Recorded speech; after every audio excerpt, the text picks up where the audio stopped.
Bill Gates saved my business. He doesn't know it, but when I meet him and I shake his hand, I'll tell him the impact that he had on a young 19-year-old Evan Carmichael who wanted to quit on his company because he felt like he wasn't good enough to keep going. In my first business, I had a software company. It was biotech software. I felt wholly unprepared. I'm 19 years old. I don't know much about software. I suck at science. It was my worst subject growing up in school. And now I'm running a scientific software company. And in that first year, I had a giant range of emotions. At the beginning, you're excited. It's like, yeah, I get to do this thing. Oh my gosh, it's so exciting. I turned down my dream job to be able to do this instead of flying around the world and making six figures and doing the investment banking that I thought I wanted and my friends wanted. Here I was saying, no, I'm going to do my own business. Yeah, let's go. And then pretty quickly you realize, oh my gosh, this is so much harder than I thought. Can any of you guys relate? Have you gone through that journey yourself? And I isolated myself. I felt bad talking to my friends about it, that I wasn't having success because I turned down the jobs that they wanted. And when they wanted to go hang out, I had to pick one thing per month that I could do because $25 for pizza and beer, was too much for me. So to pick one thing per month that I could do. And I would tell them that I was just living the entrepreneur life. I'm hustling, I'm grinding, but really I was isolated, alone, and had no self-belief or self-confidence because I was working every day and just not seeing any results. So where does Bill Gates step in? I still haven't met him yet, but on the worst day of my life, when I quit on my business partner, I reminded myself that I can't quit yet, that I would live in regret if I quit now, and that somebody else must have figured this out before. And the first person I thought of was Bill Gates, because at the time, Microsoft was the biggest software company in the world. I had a software company. Maybe I could learn from him. That was as simple as it got. It was out of a move of desperation, feeling like I tried everything else and nothing was working. So maybe I can learn something from Bill Gates. And I researched his story. Not how does Bill Gates make an extra $1 million, now, but how did he start 0 to 1? How did he do that? Because I wanted to do something similar. And I found that he did it through partnerships. So their big deal, Microsoft's big deal, came when they partnered with IBM. And IBM was the biggest computer manufacturer at the time.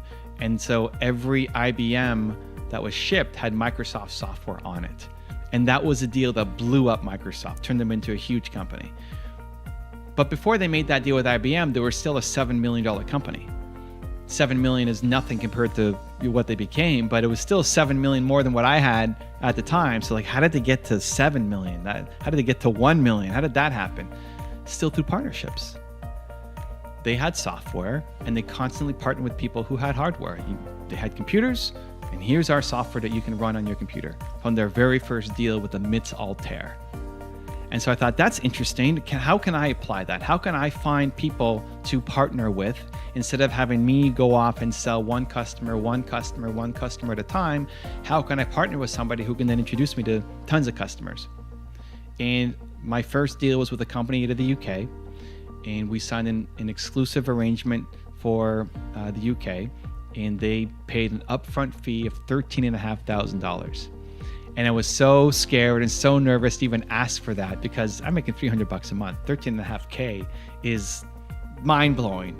And I was nervous to send the email, like, you know what? I'm going to send it. We'll just see what happens. I'm going to trust in the Bill Gates partnership strategy. And they said yes, and we closed the deal.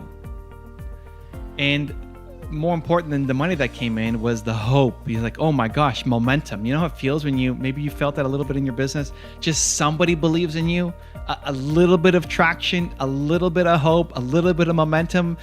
I can just breathe for the next month. Just sometimes that's all you need to give the energy to keep going. And so that was it for me.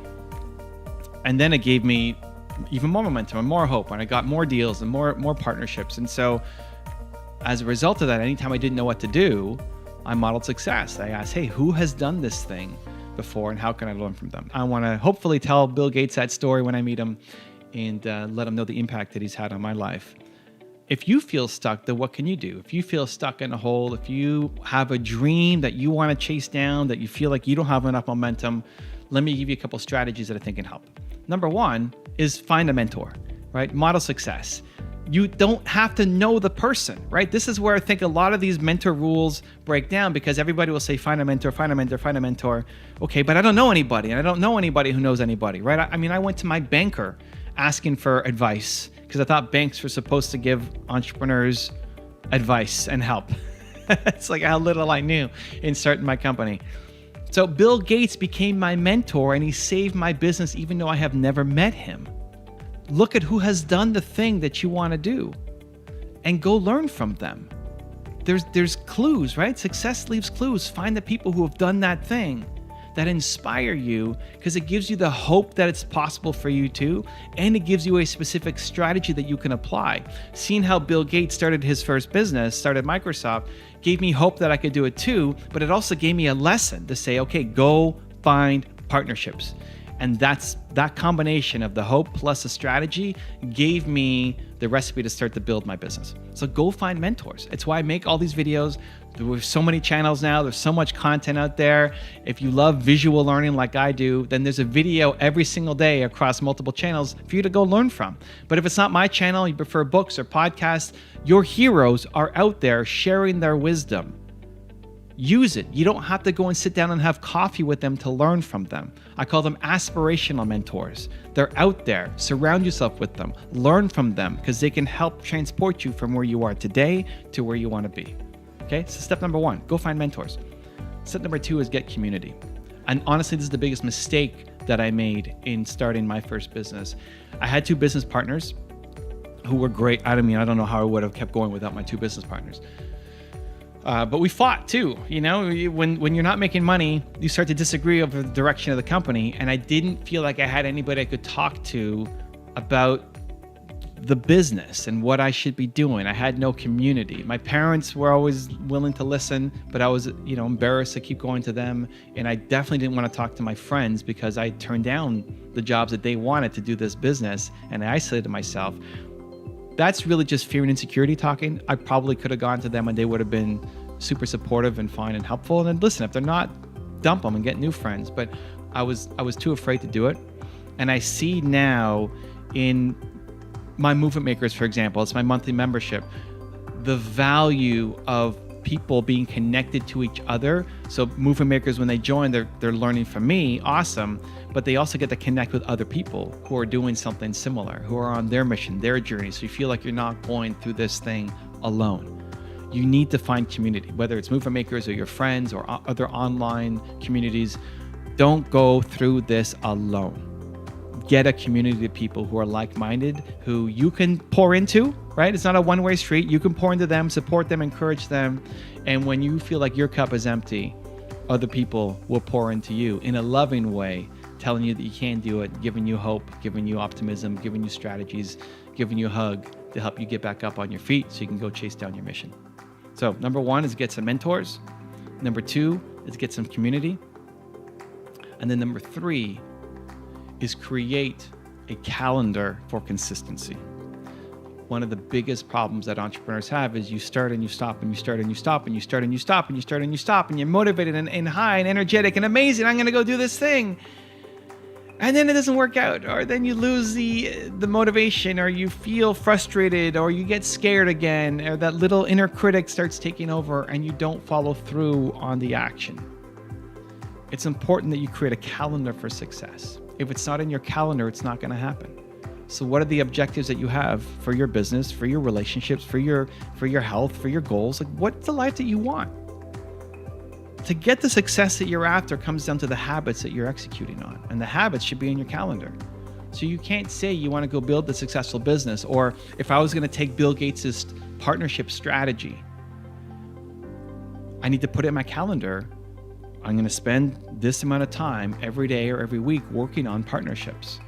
I need to identify who my potential partners are. I need to reach out to those partners. I need to follow up with the partners, right? That is scheduled time in my calendar every week to make sure that I actually go off and accomplish it. Because you might feel motivated today and you might do some action today. Awesome. That's not enough. It's the consistency in the follow through where you really start to win and achieve your goals. You've got a big dream inside you. That's why you're here. Why are you watching these videos? You got a dream. You want to be somewhere else. You want to be a better you. You want to contribute to others. You want to feel like you matter, like today matters, like what you're going to do and create is going to matter to people. You've got that dream inside you, not just for yourself, but for the impact that you want to create. But it doesn't happen until you actually start to create, to model the success, to get your community, and to create that calendar around the actions that you need to be doing, the habits daily. You do that, and we start to move from the land of dreams and hopes and wants and move into the land of achieving reality, impact, purpose. You've got that. You're capable. Now let's see you do it. If you want another Evan Rant video that just might give you the confidence you need, check it out right there next to me. I think you'll enjoy it. Continue to believe, and I'll see you there. You have to decide whether you are going to live an intentional or accidental life. Do you want to live an intentional or accidental life?